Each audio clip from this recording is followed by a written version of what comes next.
नमस्कार। मैं डॉक्टर मनोज कुमार, सहायक आचार्य राजनीति विज्ञान विभाग। आज की इस वीडियो में हम भारतीय संविधान द्वारा नागरिकों को दिए गए मौलिक अधिकारों का वर्णन करेंगे। पिछली वीडियो में हमने मौलिक अधिकारों की परिभाषा, कितने प्रकार के मौलिक अधिकार हैं, समानता का अधिकार, स्वतंत्रता का अधिकार, शोषण के विरुद्ध अधिकार, इनका वर्णन किया था। अब बात करते हैं हम नंबर 4, धार्मिक स्वतंत्रता का अधिकार। संविधान के द्वारा भारत एक धर्मनिरपेक्ष राज्य घोषित किया गया है। आर्टिकल 25, 26, 27 और 28 में धार्मिक स्वतंत्रता का अधिकार उल्लेखित है। राज्य में किसी भी धर्म को प्रधानता नहीं दी जाएगी। धर्मनिरपेक्ष राज्य का अर्थ धर्म विरोधी राज्य नहीं होता, बल्कि राज्य का अपना कोई धर्म नहीं होगा। राज्य किसी धर्म विशेष को प्रधानता प्रदान नहीं करेगा। अतः प्रत्येक व्यक्ति की आय, नैतिकता और स्वास्थ्य को हानि पहुंचाए बिना अपना धर्म पालन करने का पूर्ण अधिकार है। नंबर 5 आता है संस्कृति और शिक्षा से संबंधित अधिकार।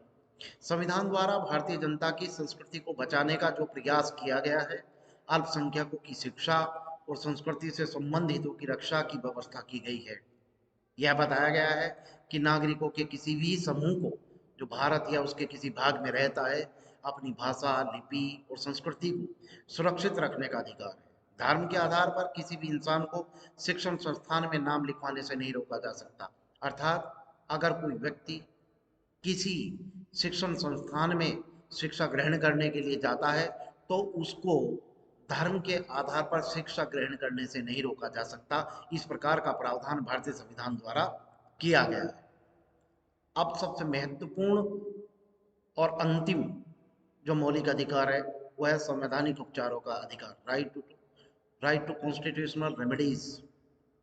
संवैधानिक उपचारों के अधिकार को जब भारतीय संविधान सभा का अधिवेशन चल रहा था, भारतीय संविधान सभा की बैठकें चल रही थी, तो भारतीय संविधान सभा की बैठकों में डॉक्टर भीमराव अंबेडकर ने संवैधानिक उपचारों के अधिकार अर्थात आर्टिकल 32 को इसमें सम्मिलित करते हुए ये कहा था कि आर्टिकल 32 अर्थात अनुच्छेद 32 भारतीय संविधान की आत्मा है। अर्थात अगर अनुच्छेद 32 को भारतीय संविधान से हटा दिया जाए, तो भारतीय संविधान का जो मूल स्वरूप है वही बदल जाएगा और संविधान द्वारा नागरिकों को प्रदत्त मौलिक अधिकारों को किसी प्रकार से संरक्षण प्राप्त नहीं होगा और उनका किसी भी प्रकार का कोई महत्व नहीं रह जाएगा। तो भारतीय संविधान में मौलिक अधिकारों को अतिक्रमण से बचाने की व्यवस्था की गई है। अतिक्रमण का तात्पर्य है केंद्र सरकार, राज्य सरकार या किसी अन्य व्यक्ति के द्वारा किसी व्यक्ति के मौलिक अधिकारों का हनन है। मौलिक अधिकारों के हनन को रोकने के लिए अनुच्छेद 32 का वर्णन भारतीय संविधान में किया गया है। अगर किसी व्यक्ति के मौलिक अधिकार का हनन होता है, तो ऐसा व्यक्ति स्वयं अथवा उसका कोई मित्र, उसका रिश्तेदार अथवा कोई अन्य व्यक्ति उच्चतम न्यायालय अर्थात सुप्रीम कोर्ट में एक रिट दायर कर सकता है। 5 प्रकार की रिटों का वर्णन भारतीय संविधान में किया गया है। उन 5 प्रकार की रिटों का वर्णन भारतीय संविधान में किया गया है। 5 प्रकार की रिटों के आधार पर संवैधानिक उपचारों के अधिकार के मौलिक अधिकार के तहत उच्चतम न्यायालय में मौलिक अधिकारों की रक्षा के लिए याचिका दायर की जा सकती है। इसी प्रकार से अलग अलग राज्यों के जो हाई कोर्ट हैं, सब उच्च न्यायालय हैं, उनमें भी उन 5 रिटों के आधार पर मौलिक अधिकारों की रक्षा के लिए रिट दायर की जा सकती है। लेकिन उसके लिए भारतीय संविधान का आर्टिकल 226 अर्थात अनुच्छेद 226 में उसका वर्णन किया गया है।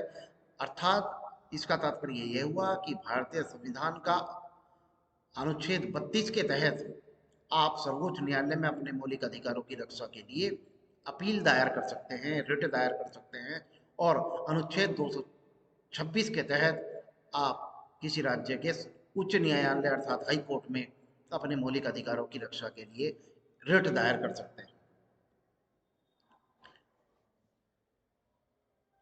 डॉक्टर अम्बेडकर ने बताया था कि मौलिक अधिकार उल्लिखित करने का जो एक उद्देश्य था वो यह था कि हर व्यक्ति इन अधिकारों का दावा कर सके, और दूसरा यह कि हर अधिकारी ने मानने के लिए विवश हो। मौलिक अधिकारों का निलंबन अर्थात सस्पेंशन ऑफ फंडामेंटल राइट्स निम्नलिखित दशाओं में किए जा सकते हैं। संविधान में संशोधन नंबर 1 है कि भारतीय संविधान में संशोधन करके मौलिक अधिकारों को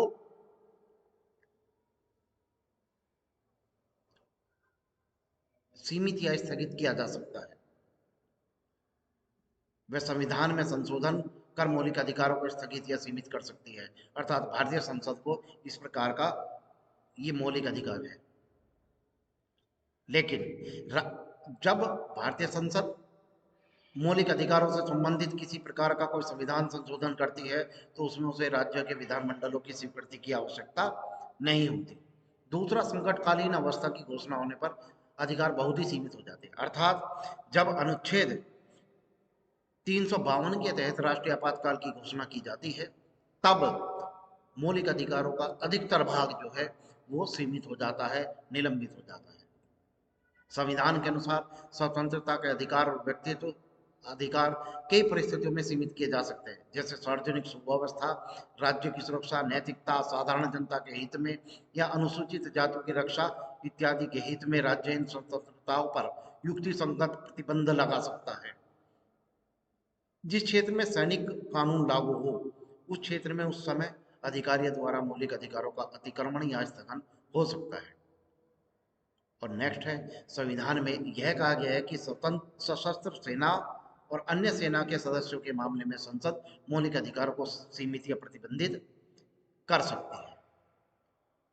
तो इस प्रकार से